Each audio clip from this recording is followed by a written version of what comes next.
My name is Charlotte Thompson Iserbyt, and I served as Senior Policy Advisor in the United States Department of Education under the Reagan administration, during which I had access to all of the most important documents for the restructuring of not only American education but global education. And I'm also the author of The Deliberate Dumbing Down of America, which gets into all of this, gives the background of what I saw not only in the Department of Education but as a local school board member. I was trained to identify the resistors to the sex ed, drug ed, alcohol ed, suicide ed, death ed, those good, smart Americans who realize that anything that has education hanging off the end of it is probably not what they're looking for. I was trained to identify those good people and to go up against them, and actually to go and try to get them to join us through the group process system, make them feel important, get them on a committee.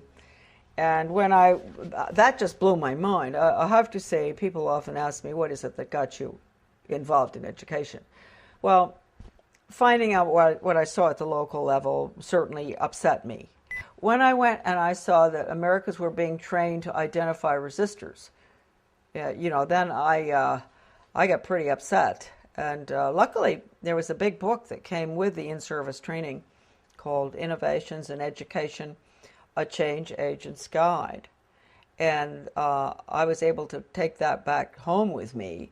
Unbelievable examples of how to con the Christians and different people who are upset with what you're trying to do, how to bring them over to your side, case studies, true case studies of educators who had put programs in that normally, in a normal American town, nobody would want them. How did they manage to get them in? How did they con the people? And the other thing was, not only was I trained to identify the resistors, I was trained to go to the important people, high profile, highly thought of people in the community, with the Rotary and Chamber of Commerce, Garden Club, you name it, the different groups in our towns. Go to them and convince them of the importance of these new programs like sex ed, drug ed, I just mentioned all of them, and to get them on your side, because when you can get the leadership in a community to go along with it, then the newspaper comes in and says, a committee's been set up with the head of the Rotary and this and that, and they're all getting behind this task force to discuss whether we're going to have a new sex education program. And then when Mary Jones, who ordinarily would think, why would we want to have a sex education program when we don't have any problems with kids having sex or anything? So she might be concerned. She might be one of the resistors. She reads that her best friend, who's the head of the Garden Club, is on this committee, and she thinks, oh, well, hey, Mary Appleton is on that committee. She's heading it up. It must be okay. So I was taught really how to con the community.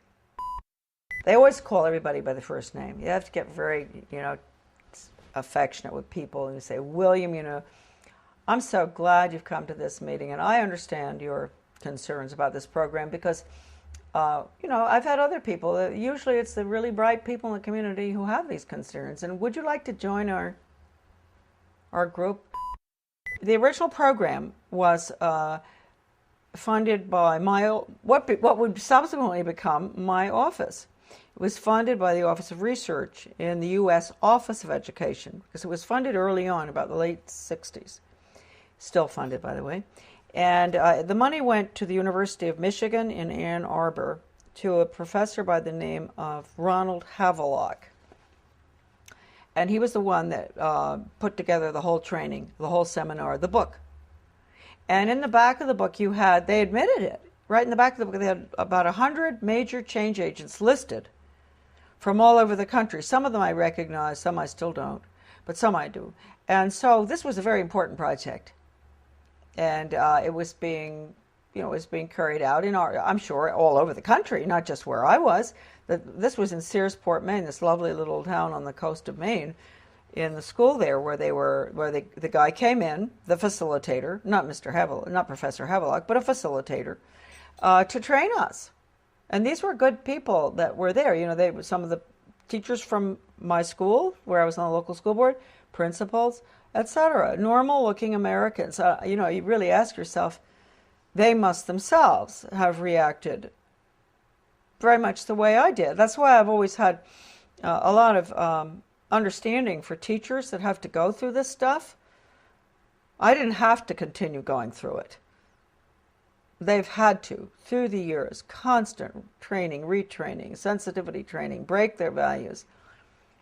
Right, no wrong. You've got to have all religions represented, so, tolerant of everything, and because that's the New World disorder, excuse me.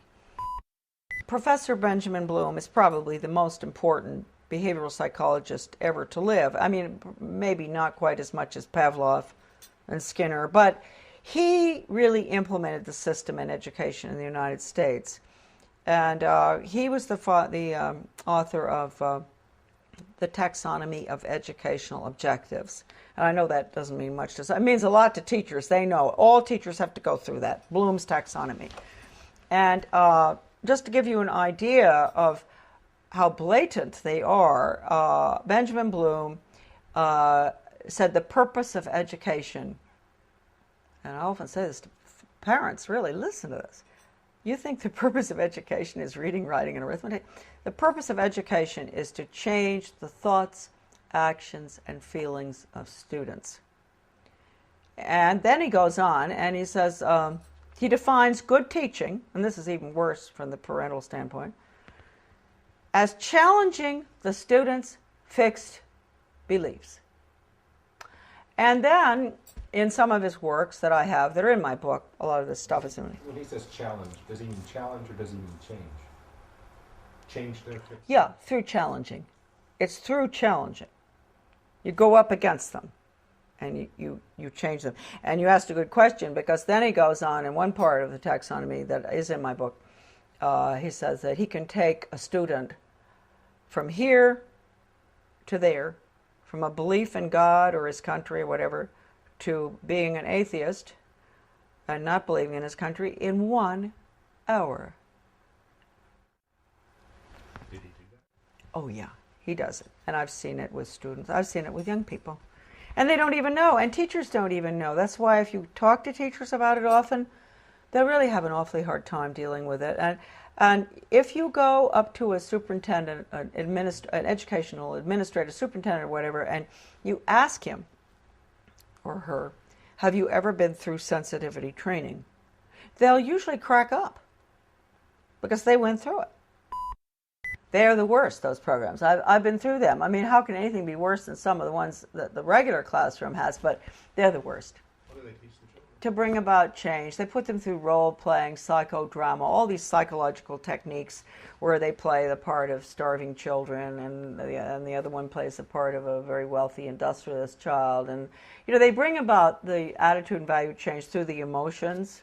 You know how young people are. They're naturally very altruistic, and they want to help, and they don't like to see poverty around the world. And so what they'll do is, just like I think I mentioned to you earlier, or I don't know whether I did, going into the teacher putting in the new social studies program in our community and walking through, taking the little tots through town and identifying big rich people's houses and small poor people's houses.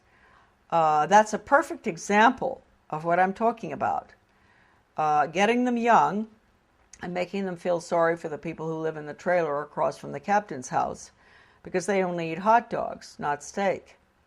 And then they'll do the same thing with Ethiopia or wherever, some third world country, showing them the children dying, and then they'll show pictures of our affluence. And what do you eat for breakfast? Oh, you have eggs and bacon and cereal and orange juice and grapefruit and everything. Yum, yum, yum. Do you really think it's fair? Common unity. That's what we call it, common unity. There's no role for the individual in the community. And for everything that goes on in the Soviet Union, or communism, is based on the community, the commune.